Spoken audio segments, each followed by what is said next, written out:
Good morning, my dear students. This is your Subbarao sir, founder and director of Ashoka Research Circle, Ashok Nagar Experts, Hyderabad.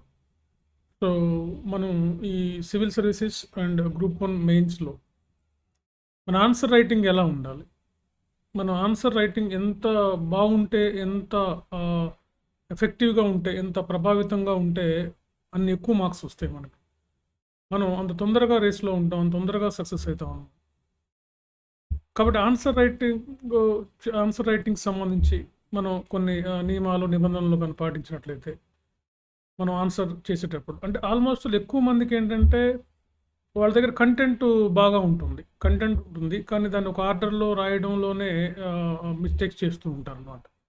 So అందుకని మనకి ఈ ఒక order ప్రకారం, ఒక పద్ధతి ప్రకారం కానీ రాస్తే మెయిన్స్లో ఎక్కువ మార్క్స్ వస్తాయి అన్నమాట. మరి ఎట్లా, అది ఏ విధంగా రాయాలి, ఆన్సర్ రైటింగ్ ఎలా ఉండాలి మనది అనేది కానీ చూస్తే మనం ఫస్ట్ ఏంటంటే బాగా యాక్టివ్ రీడింగ్ ఇవ్వాలి. ఫస్ట్ యాక్టివ్ రీడింగ్ అంటే ఏంటంటే మనం ఒక టాపిక్ని బాగా చదివి అర్థం చేసుకోవాలి, ఒక టాపిక్ని బాగా చదవాలి. అంటే thoroughly you should give a number of revisions on that topic అనమాట. దాన్ని బాగా చదివి అర్థం చేసుకొని దాని మీద ఎలాంటి క్వశ్చన్స్ రావచ్చు, వాట్ కైండ్ ఆఫ్ క్వశ్చన్స్, దాని మీద ఎలాంటి క్వశ్చన్స్ రావచ్చో మీరే అనుకోవాలి. ఎలాంటి క్వశ్చన్స్ రావచ్చు అని మీరే అనుకోవాలి. ఫర్ ఎగ్జాంపుల్, ఇప్పుడు ఎకనామిక్ రిఫార్మ్స్ ఉన్నాయి అనుకుందాం. ఎకనామిక్ రిఫార్మ్స్ మనకి దాదాపు ఎకనామిక్ రిఫార్మ్స్ పెట్టి మనకి ఒక 27 ఇయర్స్, దాదాపు ఆల్మోస్ట్ అలాగా 27-28 ఇయర్స్ అవుతుంది. అంటే అప్ టు 30 ఇయర్స్ అనుకుందాం, అరౌండ్ 30 ఇయర్స్ అనుకుందాం. ఈ 30 ఇయర్స్లో మనం ఎకనామిక్ రిఫార్మ్స్ మనకి ఏ విధంగా అచీవ్మెంట్స్ వచ్చాయి, ఎకనామిక్ రిఫార్మ్స్ వలన దాని యొక్క కాన్సిక్వెన్స్ ఏంటి, దాని రిజల్ట్స్ ఏంటి అన్నప్పుడు, ఆర్థిక సంస్కరణ రిజల్ట్స్ ఏమన్నప్పుడు మీరు ఆ టాపిక్ బాగా చదివినప్పుడు ఆ క్వశ్చన్స్ ఎట్లా ఎక్స్పెక్ట్ చేయాలంటే, ఫర్ ఎగ్జాంపుల్ మనం చూద్దాం, ఇది ఎకానమీ పాయింట్ ఆఫ్ వ్యూలో మనం ఎకనామిక్ రిఫార్మ్స్ మీదే క్వశ్చన్ వచ్చింది అనుకుందాం. అంటే దీని మీద ఎన్ని రకాల క్వశ్చన్స్ రావచ్చు అనేది మీరు ముందుగానే ఊహించాలి. For example, economic reforms effects on agriculture. ఈ అగ్రికల్చర్పై దీని ప్రభావం ఎలా ఉంది? Economic reforms on industrial sector, పారిశ్రామిక రంగంపై దీని ప్రభావం ఎలా ఉంది? Economic effects on service sector. ఎన్నిసార్లు అడిగారు ఈ క్వశ్చన్, మళ్ళీ కూడా మనం ఎక్స్పెక్ట్ చేసి service sector.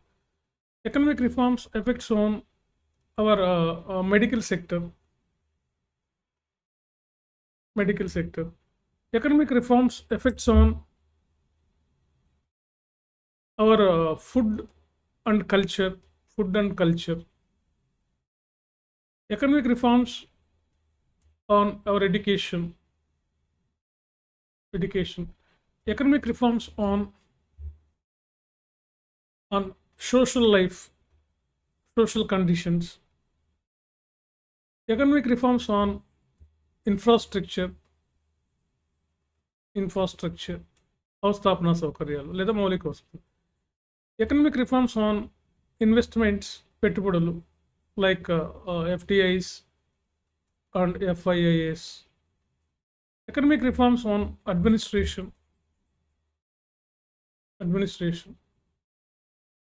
Economic reforms on hour technology, like space defence. వీటి మీద దీని ప్రభావం ఎలా ఉంది? Next, economic sector on youth affairs. Economic sector on bilateral relations. అంటే మనకి ద్వైపాక్షిక సంబంధాలతో. Post economic reforms effects on our foreign policy. ఇలా మీకు యాక్టివ్ రీడింగ్ ఉండాలన్నమాట. ఇలా మీరు దాన్ని బాగా చదివి ఒక టాపిక్ మీద చూడండి, ఇంకా కొన్ని వందల క్వశ్చన్స్ తయారు చేయొచ్చు మనం దీని మీద. మరి ఇక్కడి నుంచి ఎగ్జామినర్ తప్పించుకుంటాడా? ఇక్కడి నుంచి ఆయన ఎక్కడి నుంచి ఇవ్వాలి ఈ టాపిక్లో, ఇక్కడే ఇవ్వాలి క్వశ్చన్స్. కాబట్టి ఈ విధంగా మనం దానికి మనం ఆన్సర్స్ మనం తయారు చేసుకునే విధంగా అది యాక్టివ్ రీడింగ్ అంటే. యాక్టివ్ రీడింగ్ ఉండాలి. రెండవది ఏంటంటే ఫ్రేమ్వర్క్ అయితే మస్ట్ ఉండాలి. మీరు ఫ్రేమ్వర్క్ చేసుకోవాలి. అంటే ఇచ్చినటువంటి క్వశ్చన్కి మనం ఏ పాయింట్స్ రాయాలి. ఫర్ ఎగ్జాంపుల్ మనకి ఒక క్వశ్చన్ ఇన్ఫ్లేషన్ ఇచ్చారనుకుందాం, లేకపోతే అశోకుడు గురించే ఇచ్చాడు అనుకుందాం, అశోక ధర్మాను అశోకుని అడ్మినిస్ట్రేషన్ ఇచ్చారనుకుందాం. సో అశోక ధర్మ ఇచ్చినప్పుడు మనం దానికి ఫ్రేమ్వర్క్ చేయాలి. So who is Ashoka, what is his importance. Who is Ashoka nothing but importance. So next what is Dhamma, what is Dhamma. అదేవిధంగా సో ధమ్మకు ఆయన తీసుకున్న మెజర్స్ ఏంటి, ఎలా ఇంప్లిమెంటేషన్ ఎలా ఉంది ధమ్మ. ఈ ధమ్మ మీద ఎవరైనా కోడ్ చేశారా, కోడ్స్ ఏమున్నాయి, కోడ్స్. సో ధమ్మలో ఫెయిల్యూర్ అవడానికి రీజన్స్ ఏంటి. So your answer should be like this. You take any question, art and architecture, for example, art and architecture, any art and architecture, takes Gandhara architecture. So what are the main features of this, examples, okay, and codes, okay. So style of architecture, దాంట్లో వాడినటువంటి మనం ఆ tools ఏంటి. So ఇట్లా ఉండాలి. This is the framework. So ఇలా framework కూడా మీ ఆన్సర్లో కనపడాలన్నమాట. Next ఏంటంటే మీరు ఆన్సర్ ఎఫెక్టివ్గా ఉండాలంటే మీరు ఎగ్జాంపుల్స్ ఖచ్చితంగా ఇవ్వాల్సిందే. ఫర్ ఎగ్జాంపుల్ మీరు ఇన్ఫ్లేషన్ గురించి రాస్తున్నారు అనుకోండి, ప్రజెంట్ ఇన్ఫ్లేషన్ సిపిఐ ఎంత ఉంది, డబ్ల్యూపిఐ ఎంత ఉంది, వరల్డ్ ఇన్ఫ్లేషన్ ఎలా ఉంది, చైనాలో ఇన్ఫ్లేషన్ ఎలా ఉంది. మన పక్కన నైబర్ కంట్రీ కాబట్టి చైనాతో ఎక్కువ మనం పోలుస్తూ ఉంటాం. ఓకే, స్టేట్ వైజ్గా ఇన్ఫ్లేషన్ ఎలా ఉంది, ఇలాంటి మనం కోడ్ చేయాలి. తర్వాత ఏమైనా మనం రీసెంట్ డెవలప్మెంట్స్ వచ్చాయనుకోండి ఇందులో, ఈ మన మెజర్స్ ఆఫ్ ఇన్ఫ్లేషన్ వీటి గురించి మనం రాయాలన్నమాట.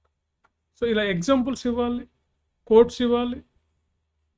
ఓకే, సంబంధిత డేటా కూడా రాయాల్సిన అవసరం కూడా ఉంది. సంబంధిత డేటా కూడా రాయాలి. మీరు డేటా రాయాలా వద్దని కొంతమంది అడుగుతున్నారు. ఖచ్చితంగా డేటా షుడ్ బి ప్రజెంట్ అనమాట. డేటా కూడా మన అవసరమైన డేటానే రాయాలి. ఫర్ ఎగ్జాంపుల్ మీరు ఇప్పుడు ఫైనాన్స్ కమిషన్ గురించి రాస్తున్నారు అనుకోండి. ఫైనాన్స్ కమిషన్ రాజ్యాంగంలో ఉన్న ఆర్టికల్ ఏంటి, దాని ప్రొవిజన్స్ ఏ ఆర్టికల్, ఏ నెంబర్ ప్రకారం దాని ప్రొవిజన్స్ ఉంటాయి, దాని ఫంక్షన్స్ ఏంటి. ప్రజెంట్ ఎన్నో ఫైనాన్స్ కమిషన్ ఉంది. మనం వీఆర్ అండర్ 15th అనమాట. 16th is going to be ready అనమాట. సో 15th కమిషన్ ఏంటి, దాని ఫంక్షన్స్ ఏంటి, రికమెండేషన్స్ ఏంటి. For example the committee recommended 42% funds to the state governments recommended by finance commission. So ఇలాంటి basic data కంపల్సరీగా రాయాల్సిందే మీరు ఆన్సర్లు. ఇవన్నీ ఉండాలి. Okay right. ఇక్కడ ఏముంటుందో మనం యాక్టివ్ రీడింగ్ ఇవ్వాలి, అదేవిధంగా ఫ్రేమ్వర్క్ చేయాలి, అదేవిధంగా ఈ ఎగ్జాంపుల్స్ కోడ్స్ రాయాలి.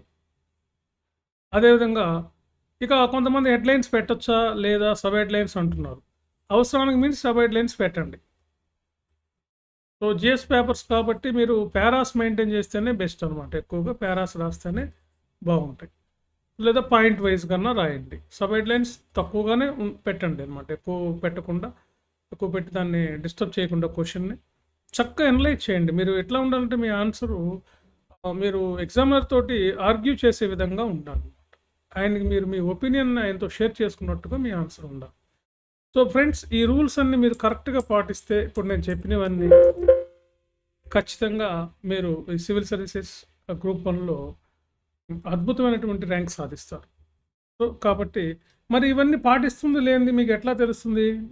You go for writing practice, mains test series. Test series రాయండి. ఇవన్నీ కరెక్ట్‌గా ఉన్నాయా లేవా అనేది మేము చూసి మీకు చెప్పడం జరుగుతుందనమాట. అప్పుడే మనం ఈ ఎఫెక్టివ్ ఆన్సర్ అనేది ప్రజెంట్ చేయగలుగుతాం. ఎందుకంటే ఇలాంటి గోల్డెన్ ఆపర్చునిటీ ఇప్పుడు సివిల్ సర్వీసెస్‌లో కూడా చాలా ఎక్కువ వేకెన్సీస్ వస్తున్నాయి. సో, అందుకని సివిల్స్‌లో కూడా మీ ఆన్సర్ ఈ విధంగా ఉండాలి. సో, మా దగ్గర ఇలా డీటెయిల్డ్‌గా మీకు ప్రతిదీ ప్రతిదీ ఎక్స్‌ప్లెయిన్ చేయడం జరుగుతుంది మాకు క్లాసెస్‌లోనే. మేము ఒక సిలబస్సే దగ్గరగా ఒక 15 to 1 మంత్ సిలబస్ ఎక్స్‌ప్లెయిన్ చేస్తాం. అసలు యూపీఎస్సీ నేచర్ ఏంటి? గ్రూప్ 1 నేచర్ ఏంటి? గ్రూప్ 1లో ఎలాంటి క్వెషన్స్ వస్తాయి? మన ఆన్సర్ ఎలా ఉండాలని. Okay friends? Right. Thank you very much.